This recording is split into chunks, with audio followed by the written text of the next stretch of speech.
Por lo general, cuando un no creyente trata de cuestionar la existencia de Dios, casi siempre hace una pregunta. La pregunta es, ¿cómo puede un Dios bueno permitir el mal? Y de hecho, son muchos los creyentes que no pueden o les cuesta trabajo responder esa interrogante. Pero tal interrogante parte de una base epistemológica incorrecta, porque el no creyente asume que el mundo es bueno y dice, ¿cómo puede un Dios bueno permitir el mal? R.C. Sproul, en una conferencia llamada ¿Qué es el mal y de dónde proviene?, invierte el orden y le dice a los ateos, en un mundo malo, ¿cómo puede existir el bien?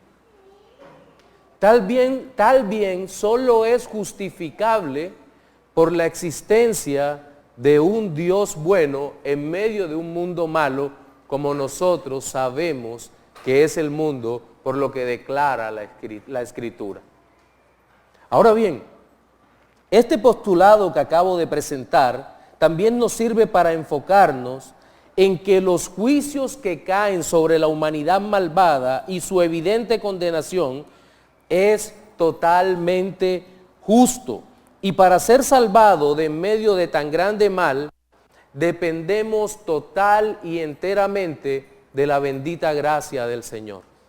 Somos salvos es porque Dios es bueno, aunque el mundo es malo y aun cuando nosotros somos malos. El Antiguo Testamento nos ofrece una perspectiva a manera de que nos puede servir de ilustración, pero tomada de la vida real, de cómo el Señor libra a aquellos que ha determinado librar en medio de la condenación. Y quiero invitarles a abrir las Biblias en Josué capítulo 6. Vamos a seguir con nuestra exposición sistemática sobre el libro de Josué y el capítulo 6, desde el versículo 23 hasta el versículo 27. Josué 6, del 23 al 27.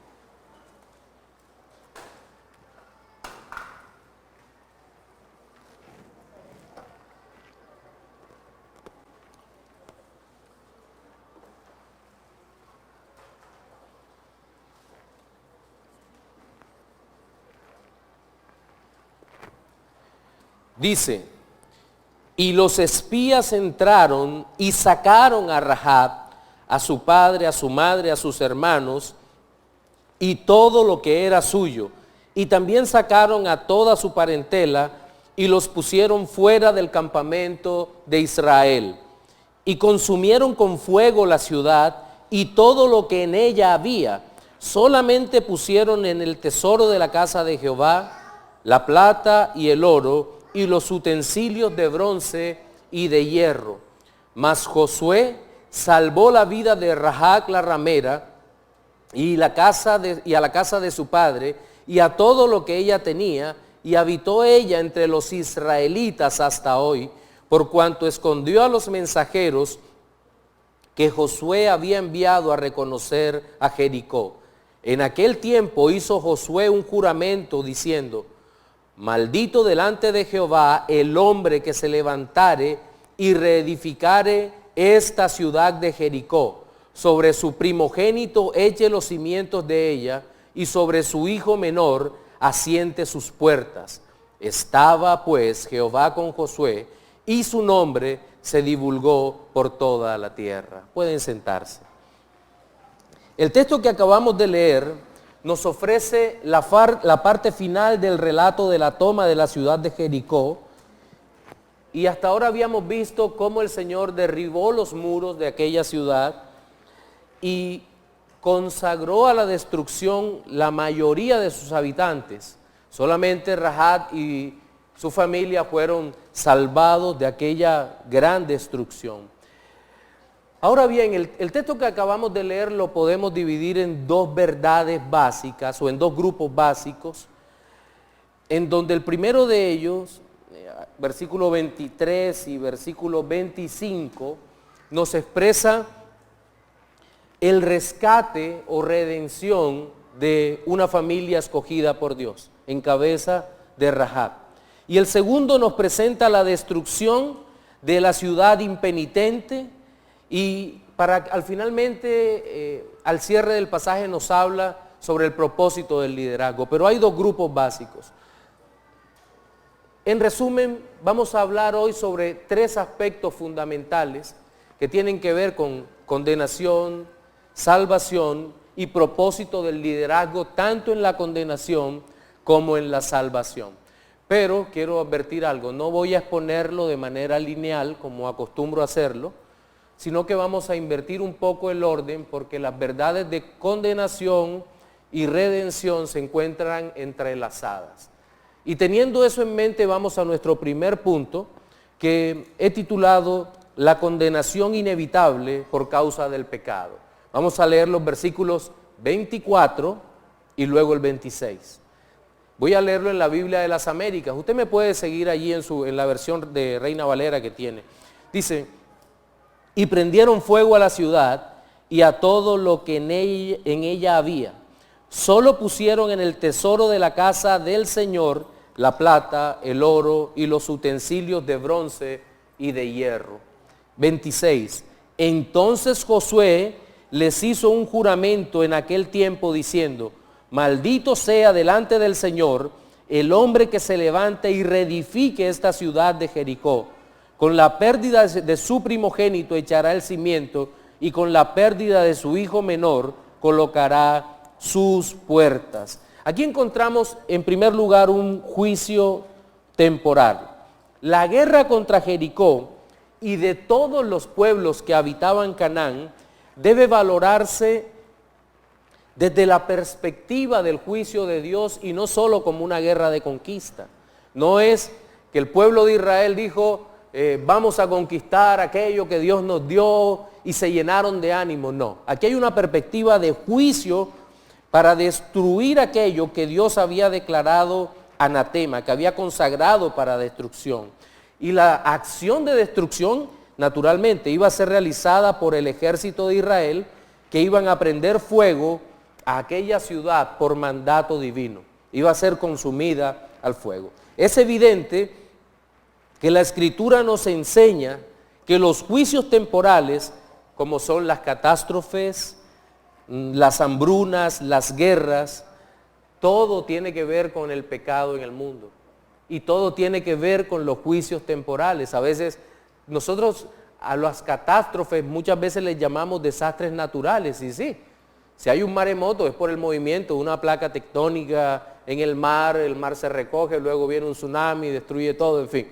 Esa es la explicación normal. Y sí, hay un aspecto natural. Pero no podemos negar que Dios usa todo esto para juzgar, para mostrar su indignación para con el pueblo, con la raza que se ha levantado rebelde contra el Señor. Pero me llama la atención también en este pasaje, en este versículo 24, el uso del fuego como elemento de purificación.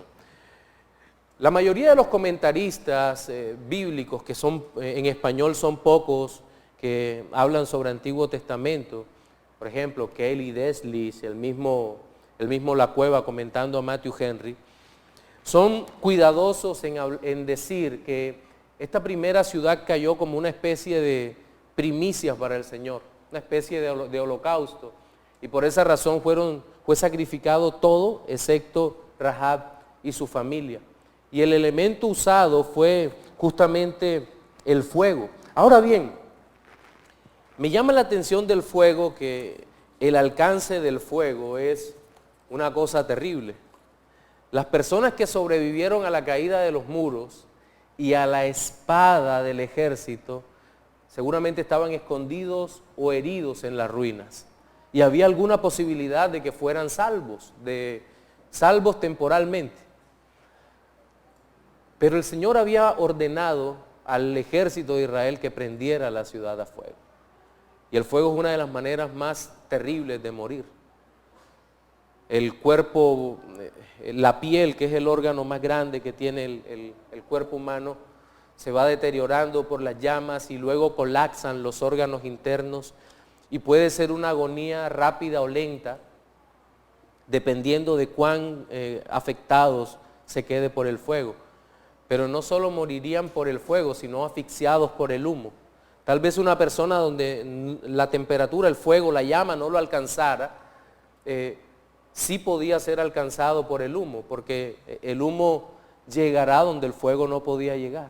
Es decir, no había manera de que se pudieran salvar.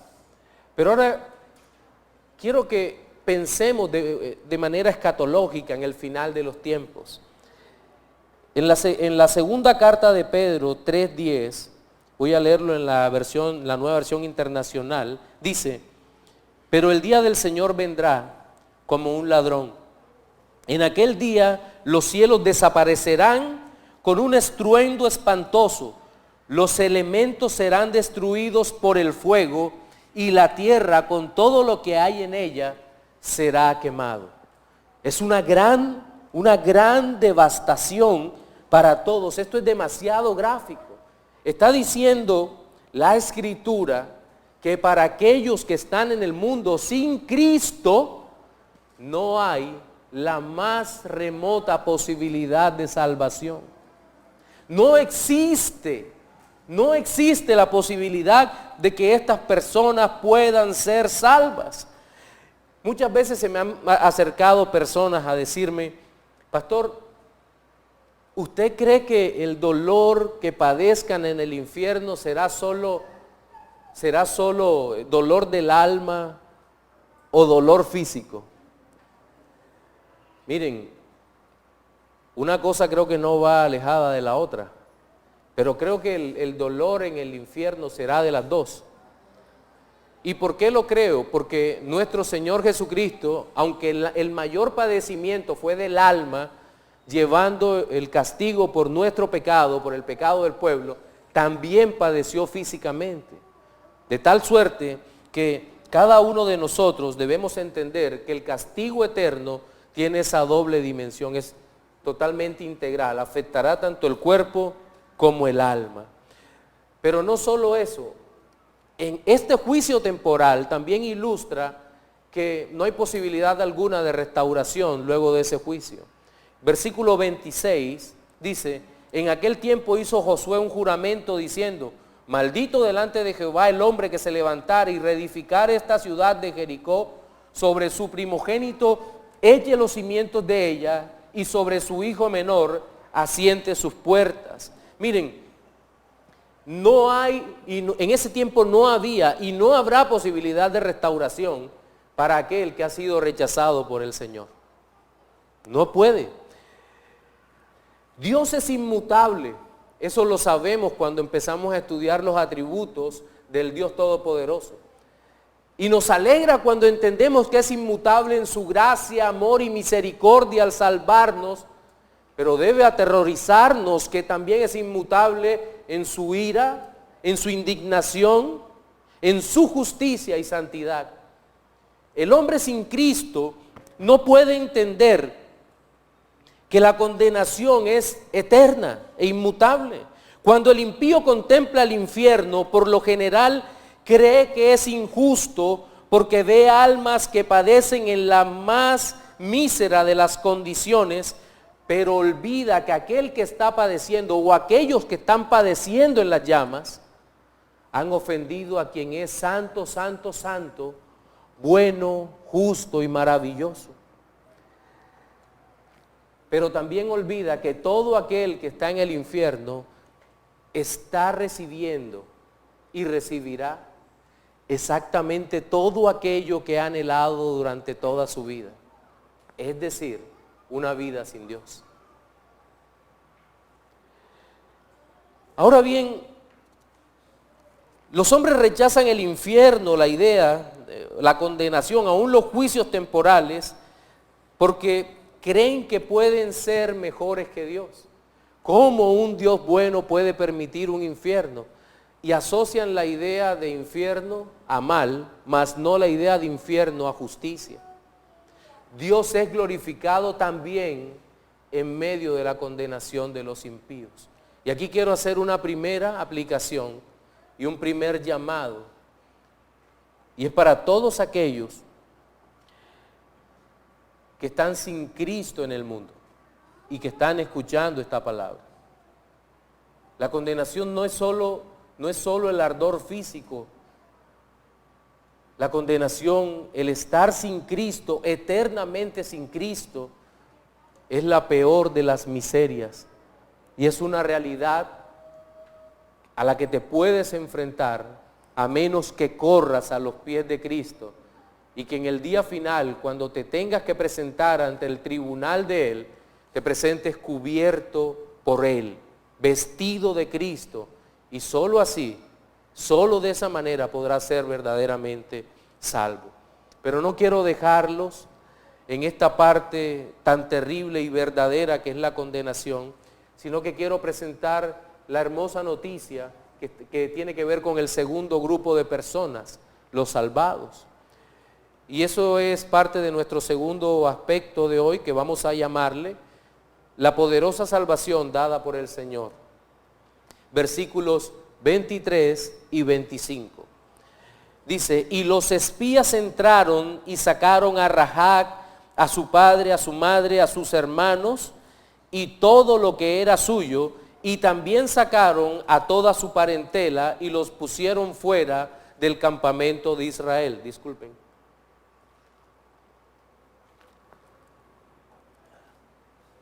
Mas Josué salvó la vida de Rahab la ramera y a la casa de su padre y a todo lo que ella tenía, y habitó ella entre los israelitas hasta hoy, por cuando escondió a los mensajeros que Josué había enviado a reconocer a Jericó.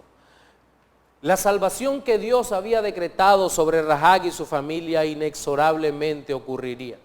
Es más, en la carta a los hebreos nos habla de que en Rahab había una fe no fingida, una fe genuina. Hebreos 11:31 dice, por la fe, Rahab la ramera no pereció juntamente con los desobedientes, habiendo recibido a los espías en paz. Y quiero acentuar aquí una realidad. Rahab no fue salva en virtud de que protegió a los espías. No, protegió a los espías porque ya había recibido fe del Señor para tomar una decisión tan contraria al pensamiento de la gente de aquel momento. Y no sé si usted recordará el diálogo o la conversación de Rahab con los espías. Es decir, ella dijo, mira, nuestro corazón ha desfallecido, estoy parafraseando, nuestro corazón ha desfallecido porque supimos lo que Dios hizo sacándolos a ustedes los israelitas de Egipto, cómo el Señor abrió el mar rojo, cómo ustedes derrotaron a los reyes de Og y de Sehón, porque Dios es Dios arriba en los cielos y abajo en la tierra. Esto es una declaración de fe muy profunda, de convencimiento de quién es Dios y de lo que Dios realmente puede hacer. Y Dios, como muestra de la salvación eterna, le concedió la salvación temporal. Y es por eso que debemos resaltar que Dios estaba usando elementos humanos para cumplir su providencia. Ahora, ¿de dónde saca Dios a Rahab? Pues la saca en medio del juicio. La libra primero de la destrucción de los muros. Su casa estaba sobre el muro y su casa no cayó. La libra de la espada. Obviamente, los mismos que estaban ejecutando el juicio son los encargados de sacarla. La libra del fuego. Y no solo a ella, sino que libra a su familia. Pero nótese que Dios no libra a Rahab de ser destruida por alguien superior a ella, sino de él mismo. Porque a veces pensamos que la condenación es algo así como ser librado de la ira del diablo. Eso fue una visión medieval bastante grotesca, en donde se puso a Satanás al mismo nivel del Dios de la Biblia, y eso no es cierto. A los niños se les asustaba de pequeños diciendo, te va a salir el diablo. No hay ninguna razón para que el enemigo de nuestras almas le salga a alguien que actúa mal. Es como contradictorio. Y si le sale, pienso que saldría para aplaudirlo. ¡Bravo! Te estás condenando. Sigue así. ¿Haría algo como eso? No. El enemigo de nuestras almas no tiene el poder para condenarnos de esa manera. Temámosle a aquel que tiene el poder para destruir nuestro cuerpo y después echarlo en el infierno. Y el único que puede hacer eso es el Dios de la Biblia. Por lo tanto, entendemos en medio de este juicio temporal que Rahab fue librada de la misma ira de Dios, porque en el universo no hay nada peor que enfrentarse al Dios airado sin que esa ira haya sido propiciada por la obra de Cristo. No, temamos al Señor, temamos al Dios Todopoderoso. Ahora, en este texto también se nos dice que una vez que sacaron, versículo 23, que sacaron a Rahab y a toda su parentela, la pusieron fuera del campamento. Y aquí hay dos elementos que nosotros necesitamos comprender. El primero de ellos es que hay una purificación y una integración. Hay una purificación porque el pueblo de Dios, una vez es tomado por Dios, es pasado por un proceso. En la antigüedad este proceso era algo más, llamémosle algo más ritual. Esta mujer y los hombres de la familia de ella no podían simplemente entrar al pueblo de Israel porque ni siquiera culturalmente podían aproximarse. Ellos tenían que pasar, tenían su cabello que ser cortados, los hombres circuncidados, la mujer entender todo lo que era Israel como nación. Un proceso de purificación. ¿Cuánto duró? El hecho es que la Biblia no dice cuánto tiempo duró ese proceso, pero ocurrió. Solamente cuando esto ocurrió, fueron tomados e integrados al pueblo de Israel. ¿Se le hace eso conocido con lo que Dios hace con nosotros? ¿Se le hace parecido? Yo creo que sí. Dios nos declara justos en Jesucristo. Esta es la justificación por la sola fe. Es una acción forense, gloriosa, que ocurre una vez y para siempre cuando el Señor Jesucristo nos declara justos. Pero hay una acción poderosa interna del Espíritu Santo que es la regeneración o nuevo nacimiento.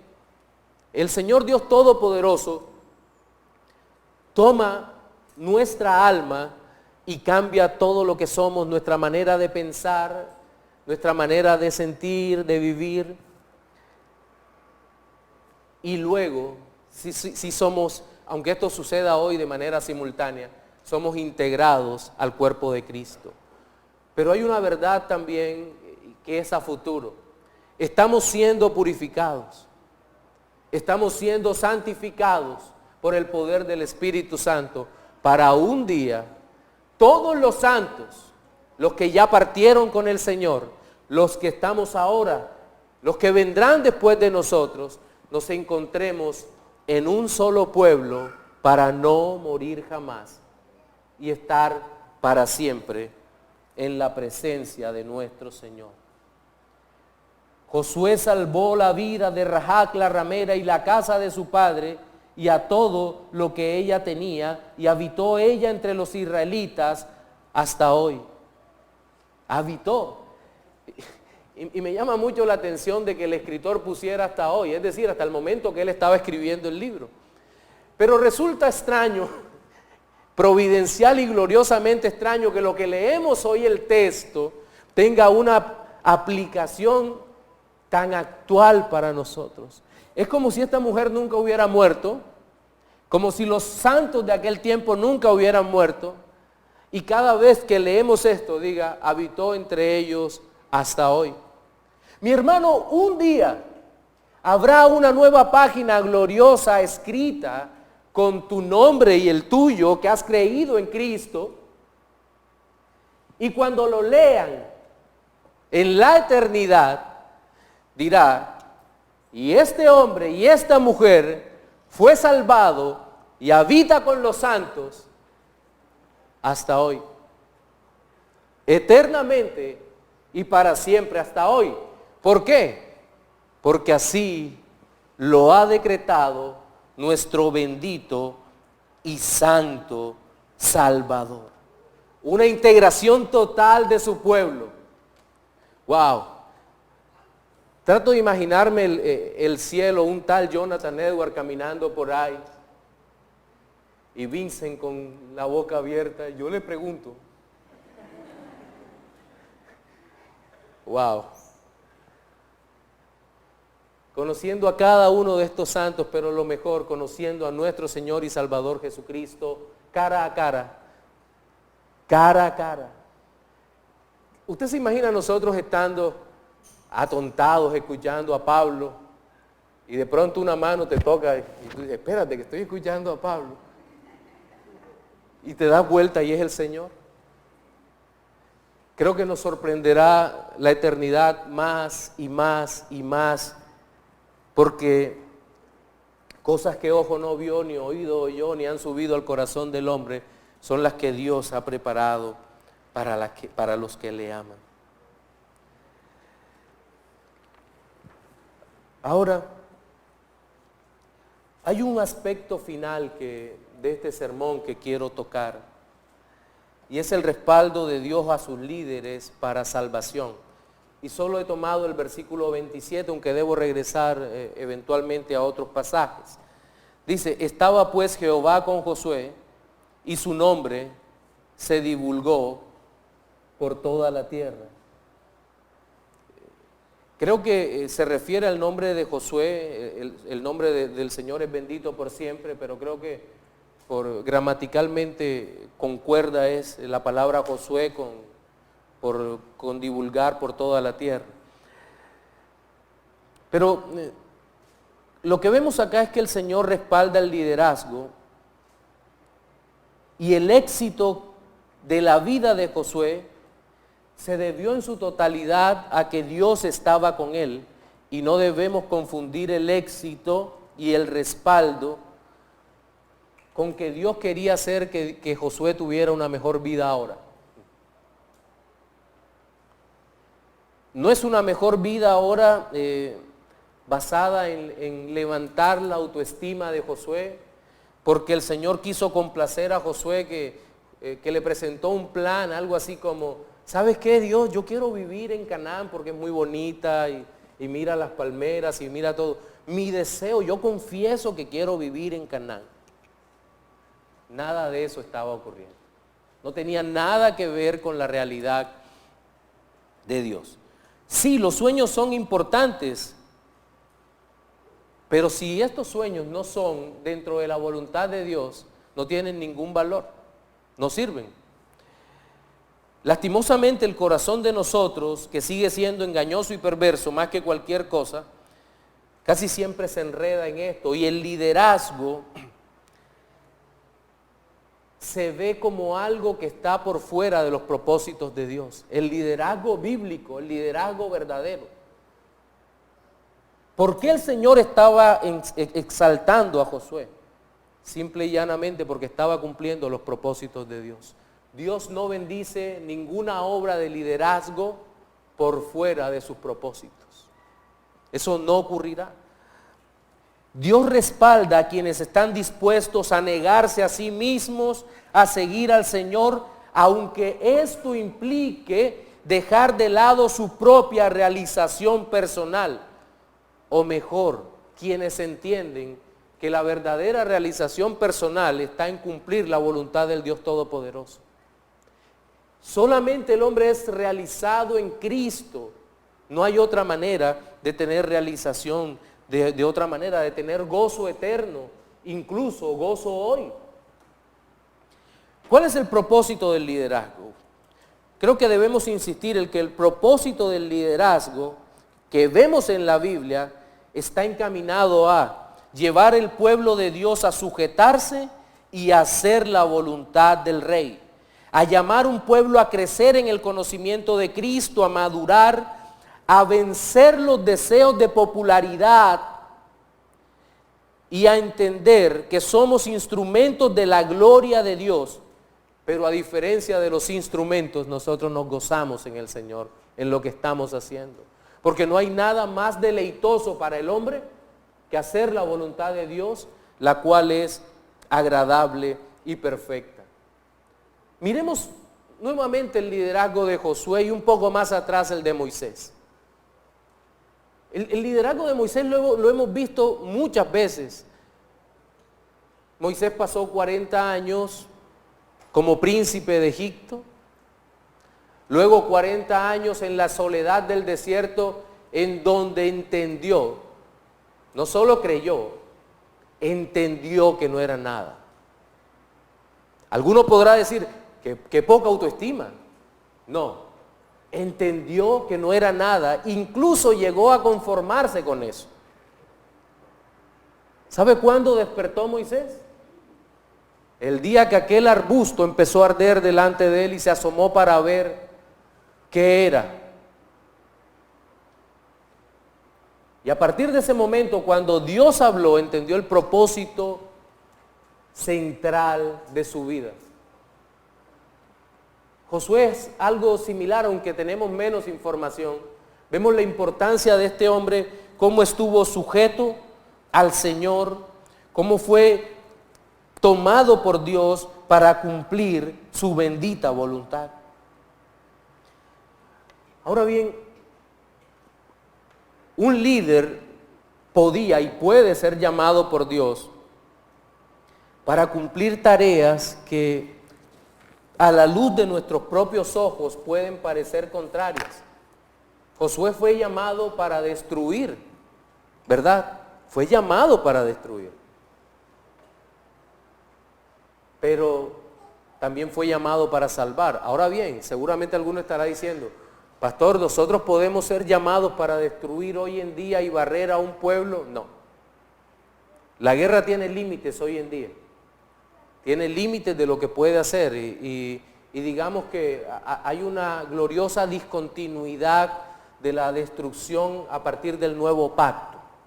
Siempre debemos tener eso en mente. Entre un pacto y otro puede haber elementos continuos que pasaron la cruz y elementos discontinuos. El juicio sí puede ser constante y Dios lo ejecutará. Pero es cierto que Dios podía llamar para destrucción. De hecho, el Evangelio tiene esos dos lados. Cuando nosotros predicamos el Evangelio, el mensaje que hace el llamado al arrepentimiento tiene un lado glorioso. Ven a los pies de Cristo, arrepiéntete. Pero tiene un lado de destrucción. Si no te arrepientes, serás condenado. Son los dos lados. Y el liderazgo tiene esos dos lados. Parecen una contradicción, una paradoja, pero no lo son. Es lo que el Señor Dios Todopoderoso nos ordena hacer. De hecho, miren, nosotros vemos la destrucción en este pasaje que leemos, versículo 24, a través de los agentes del Señor. Y prendieron fuego a la ciudad y todo lo que en ella había. Y no solo eso, en el 26 ya habíamos leído, entonces Josué hizo un juramento en aquel tiempo diciendo, maldito sea delante del Señor el hombre que se levante y reedifique esta ciudad de Jericó. Jehiel, uno de los siervos de Acab, intentó reconstruir la ciudad de Jericó y la trató de reconstruir y murió su hijo primogénito y su menor, cumpliéndose lo que Josué había dicho. Esto no se refería a la construcción de casas en aquel lugar, no, sino a la reedificación de la ciudad como tal, con el propósito que había sido edificada. Entonces, la destrucción de esto es una realidad, pero también vemos la bondad del Señor. Cuando en el versículo 23 vemos cómo estos agentes del Señor toman a Rahab y la sacan. Y cuando uno lee esto, uno dice, espérate un momento. Los espías entraron y sacaron a Rahab.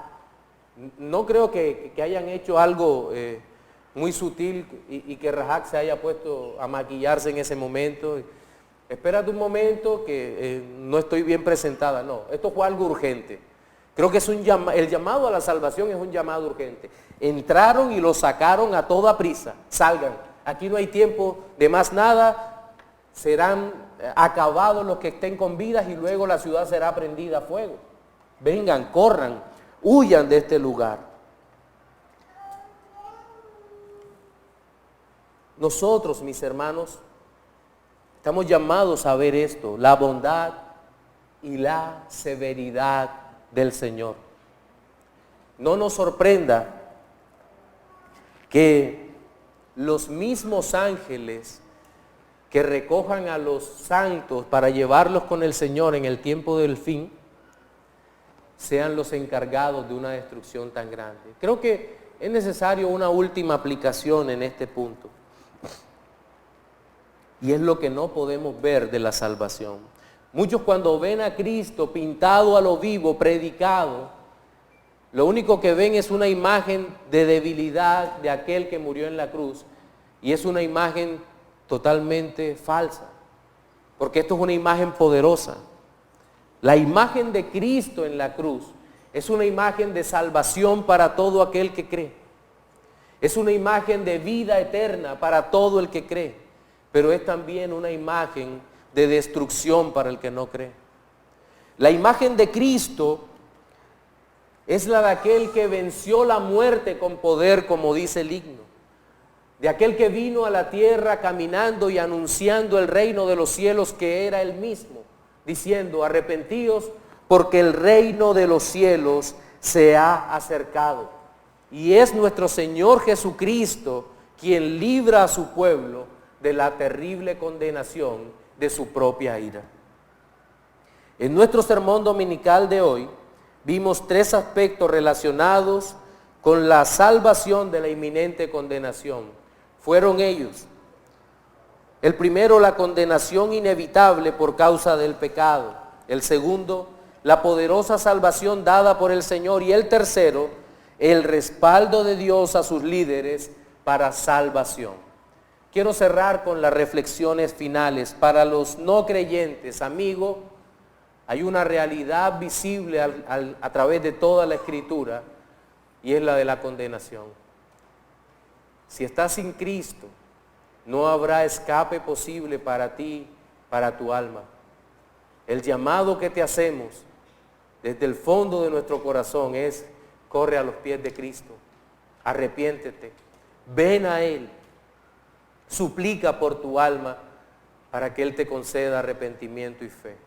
Para los creyentes, mis hermanos, nosotros tenemos millones de motivos para dar gracias a Dios por su misericordia, por su bondad. Podemos levantar cánticos a Él, al Dios vivo, porque Él nos ha salvado y nos sostiene. Y nosotros simplemente podemos alabarle por lo que Él hizo y por lo que sigue haciendo en nuestras almas y en almas de millones de hombres alrededor de todo el mundo que son salvados hoy por la poderosa obra de nuestro Señor Jesucristo. Amén. Oremos.